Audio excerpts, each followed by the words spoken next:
Hi hello welcome to రాకు curry. ఈరోజు నేను మీకు ట్యాంగీ అండ్ స్పైసీ మామిడికాయ రోటి పచ్చడి చూపిస్తాను రండి. దానికోసం పచ్చిగా పుల్లగా ఉన్న 2 మామిడికాయలు తీసుకోవాలి. వాటిని శుభ్రంగా కడిగి పక్కన పెట్టుకోవాలి. తర్వాత 2 నుంచి 3 పచ్చిమిరపకాయలు అండ్ హ్యాండ్ఫుల్ ఆఫ్ కొత్తిమీర.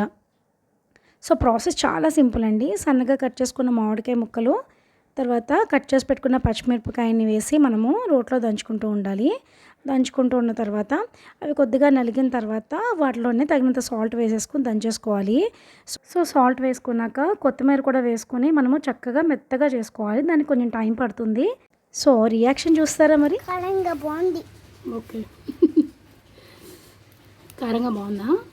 ఉప్పు సరిపోయిందా? కొంచెం తీసుకో. ఇది మా చిట్టి రివ్యూవర్ నాకు ఇచ్చిన రివ్యూ.